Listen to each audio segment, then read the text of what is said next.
আসসালামু আলাইকুম everyone. Immunology চ্যাপ্টারের লেকচার 2 ভ্যাকসিন। আলোচ্য বিষয়সমূহ: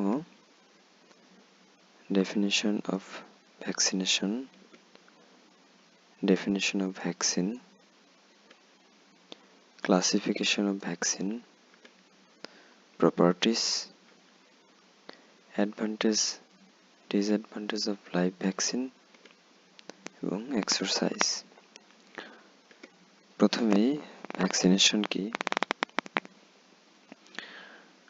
The act of introducing a vaccine into the body to produce immunity to a specific disease. অর্থাৎ vaccine human বডিতে প্রবেশ করিয়ে ইমিউনিটি বৃদ্ধির প্রক্রিয়াকে ভ্যাকসিনেশন বলা হয়, সেটা একটা স্পেসিফিক ডিজিজের বিরুদ্ধে। এরপরে আমরা দেখি ডেফিনেশন অফ ভ্যাকসিন। ভ্যাকসিনের ডেফিনেশন বলতে কি বোঝায়? Vaccine is a immunological substance. Vaccine হচ্ছে এক ধরনের ইমিউনোলজিক্যাল সাবস্টেন্স যেটা ইমিউনিটি বৃদ্ধি করে। Which are introduce to the body, যেটা বডিতে ইন্ট্রোডিউস করা হয়, of a person or other animal, সেটা হতে পারে মানুষ অথবা অ্যানিমেলের ক্ষেত্রে, এবং যেটা কি করে? টু প্রডিউস ইমিউনিটি, যেটা বৃদ্ধি করে প্রতিরক্ষা ব্যবস্থা অ্যাগেইনস্ট আ স্পেসিফিক ডিজিজ, একটা ডিজিজের বিরুদ্ধে, এবং সেটাকেই আমরা ভ্যাকসিন বলতেছি। এক্সাম্পল অফ ভ্যাকসিন যেমন বিসিজি, এমএমআর। আরেকটা ডেফিনিশন দেখতে পারি। Vaccine is a biological preparation.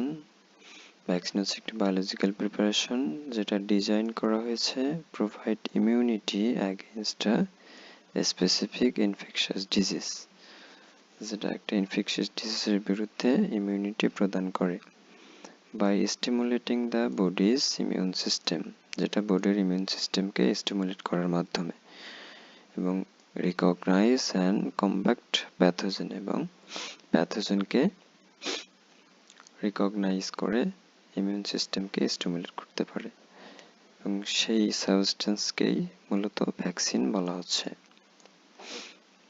Vaccine মূলত উইকেন্ড অথবা কিল অথবা fragment micro organism or genetic materials দিয়ে তৈরি।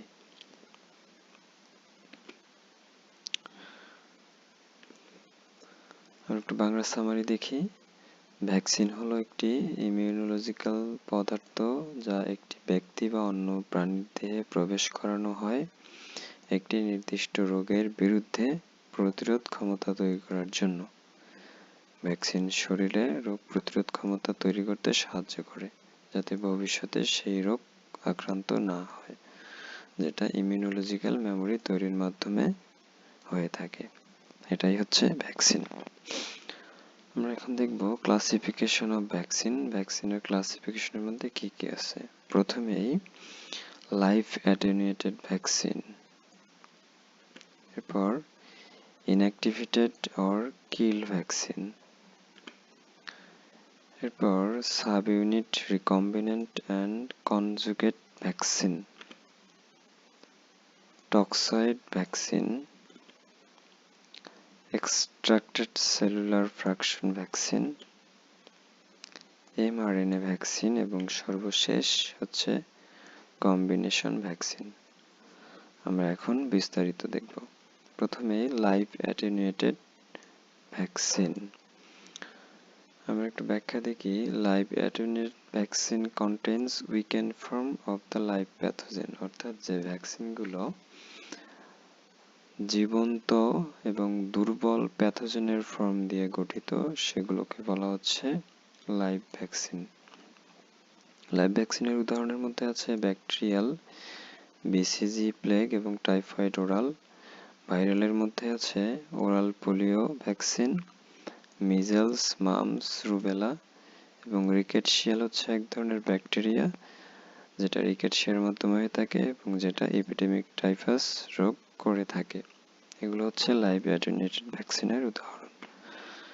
এরপরে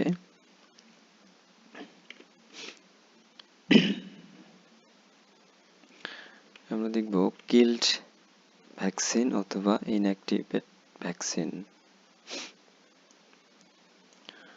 অনুরূপভাবে inactivated vaccines use pathogen that have been killed or inactivated. Live vaccine যেমন প্যাথোজেনের লাইভ ফর্ম নিয়ে তৈরি, অনুরূপভাবে ইনঅ্যাক্টিভেটেড ভ্যাকসিন হচ্ছে প্যাথোজেনের কিল ফর্ম এবং অথবা ইনঅ্যাক্টিভেটেড ফর্ম নিয়ে তৈরি, সেটাকে বলা হয় ইনঅ্যাক্টিভেটেড অর কিল ভ্যাকসিন।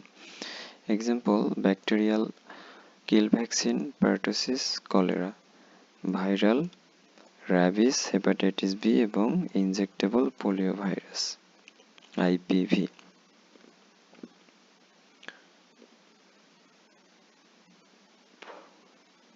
এরপরে আমরা দেখতেছি sub unit recombinant and conjugate vaccine. Sub unit vaccine হচ্ছে একটা স্পেসিফিক প্যাথোজেনের দিয়ে তৈরি, and contain only a specific piece of pathogen such as protein antigen. উদাহরণ হচ্ছে human papilloma virus vaccine. Recombinant vaccine অর্থাৎ জেনেটিক ম্যাটেরিয়ালস দিয়ে তৈরি ভ্যাকসিনকে মূলত রিকম্বিনেন্ট ভ্যাকসিন বলা হয়, যেমন হেপাটাইটিস বি ভ্যাকসিন হচ্ছে একটি রিকম্বিনেন্ট ভ্যাকসিন। কনজুগেট ভ্যাকসিন এটা মূলত ব্যাকটেরিয়াল ক্যাপসুলের প্রোটিন থেকে তৈরি করা হয়, যেটা ইমিউন রেসপন্সকে বৃদ্ধি করে। এর উদাহরণ হচ্ছে haemophilus influenza type B vaccine.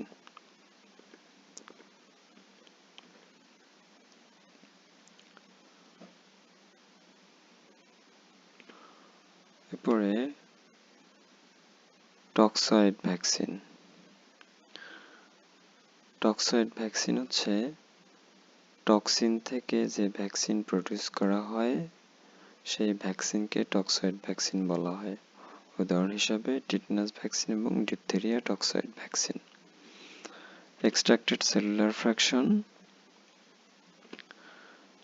also known as cell-based vaccine, are vaccine that are produced using whole cell or cellular components. অর্থাৎ একটা সেলের ফ্র্যাকশন থেকে অংশ থেকে যে ভ্যাকসিন তৈরি করা হয় সেটাকে সেলুলার ফ্র্যাকশন ভ্যাকসিন বলা হয়, যেমন মেনিনজোকক্কাল ভ্যাকসিন এবং নিউমোকক্কাল ভ্যাকসিন। এরপরে আমরা দেখব এমআরএনএ ভ্যাকসিন। এমআরএনএ ভ্যাকসিন মূলত মেসেঞ্জার আরএনএ ভ্যাকসিন। এটা এক ধরনের ভ্যাকসিন যেটা ব্যবহার করা হয় mRNA to instruct cell in the body to produce protein that triggers an immune response. সঠিক এক্সাম্পল হচ্ছে কোভিড-19 এমআরএনএ ভ্যাকসিন। সর্বশেষ হচ্ছে combination vaccine. DPT diphtheria, pertussis, tetanus, MMR measles, mumps, rubella, DT হচ্ছে diphtheria and tetanus, DP diphtheria, pertussis and so on. আরো কিছু combination vaccine আছে।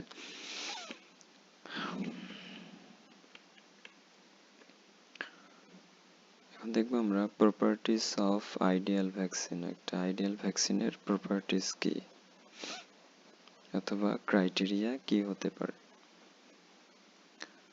প্রথমে হচ্ছে হাই ইমিউনোজেনিসিটি, অর্থাৎ যেটা রোগ প্রতিরোধ ক্ষমতা সৃষ্টি করতে পারে। It should be able to induce an immune response against the pathogen, অর্থাৎ ভ্যাকসিন অবশ্যই একটা প্যাথোজেনের বিরুদ্ধে ইমিউন রেসপন্স তৈরি করতে পারবে, অর্থাৎ রোগ প্রতিরোধ ক্ষমতা তৈরি করতে পারবে। সেটা হচ্ছে ভ্যাকসিনের একটা বৈশিষ্ট্য। ইট শুড বি সেফ, অর্থাৎ ভ্যাকসিন সেফ হবে টার্গেট পপুলেশনের জন্য। Vaccine should remain stable during storage and transport, অবশ্যই ভ্যাকসিনটিকে স্টেবল স্থায়িত্ব হতে হবে স্টোরেজ এবং ট্রান্সপোর্টের সময়। The vaccine should be effective in eliciting a protective immune response. অর্থাৎ একটা প্রোটেক্টিভ রেসপন্স তৈরি করতে পারবে একটা ভ্যাকসিন কার্যকরীভাবে। The vaccine should be acceptable to all. Vaccine সবার জন্য অ্যাকসেপ্টেবল হতে হবে। The vaccine should be affordable and cost effective. এবং এটা সহজলভ্য এবং সাশ্রয়ী হতে হবে। It should not have oncogenic property. এবং ভ্যাকসিনে কোনো অনকোজেনিক প্রপার্টি অর্থাৎ ক্যান্সারের কোনো প্রপার্টি থাকা যাবে না, বৈশিষ্ট্য থাকা যাবে না। ইজি টু অ্যাডমিনিস্ট্রেশন, এবং যেটা সহজেই টার্গেট পপুলেশনকে দেয়া যাবে, অ্যাডমিনিস্টার করা যাবে। No side effect or very few side effect, অর্থাৎ এখানে কোনো নেগেটিভ ইফেক্ট প্রভাব থাকবে না। এগুলোই হচ্ছে একটা আইডিয়াল ভ্যাকসিনের ক্রাইটেরিয়া। এগুলো ক্রাইটেরিয়া থাকলে সেই ভ্যাকসিনটিকে আইডিয়াল ভ্যাকসিন বলা যাবে।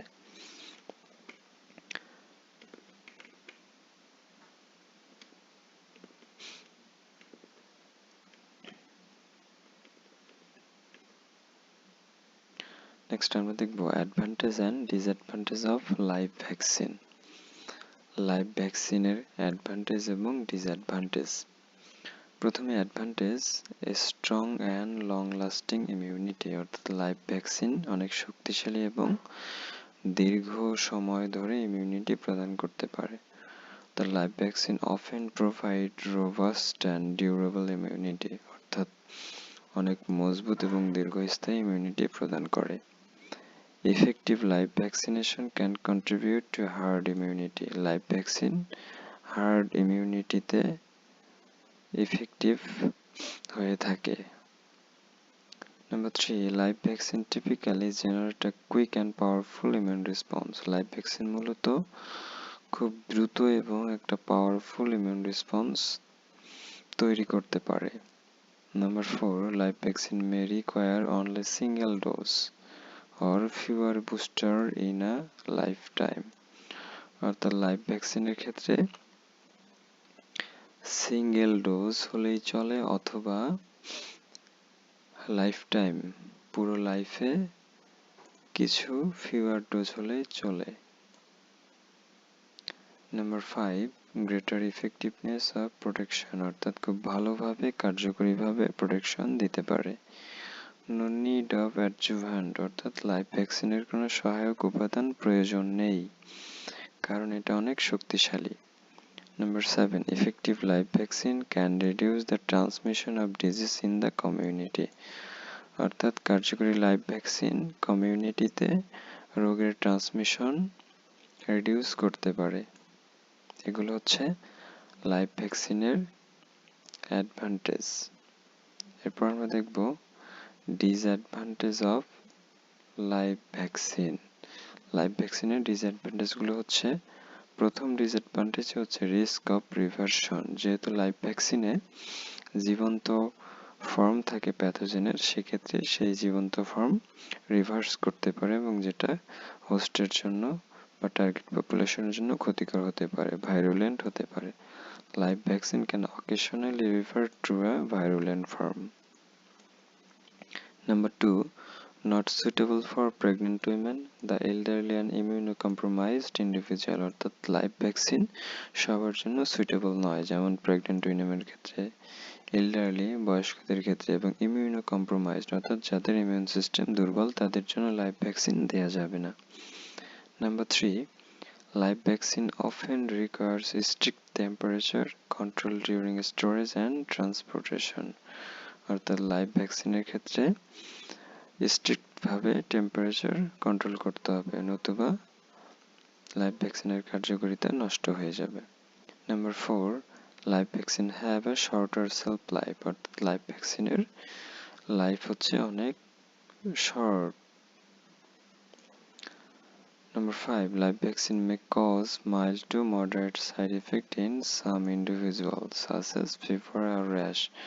অর্থাৎ লাইভ ভ্যাকসিন মানুষের জন্য কিছু সাইড এফেক্ট করতে পারে, যেটা হচ্ছে ফিভার এবং র্যাশ টাইপের। Live vaccine can mutate over time, অর্থাৎ লাইভ ভ্যাকসিন খুব পরিবর্তিত হয়ে থাকে, কারণ এখানে প্যাথোজেনের জীবন্ত ফর্ম থাকে, এজন্য এটি পরিবর্তনশীল। Number 7, producing live vaccine can be difficulties in manufacturing, অর্থাৎ লাইভ ভ্যাকসিন প্রক্রিয়াজাতকরণ বা তৈরিকরণের ক্ষেত্রে অনেক ডিফিকাল্টি হয়ে থাকে। এগুলো হচ্ছে একটি লাইভ ভ্যাকসিনের ডিসঅ্যাডভান্টেজ সমূহ। আমরা কিছু এক্সারসাইজ দেখব আমাদের প্রিভিয়াস এতক্ষণ যতগুলো লেকচার বললাম সে জায়গা থেকে।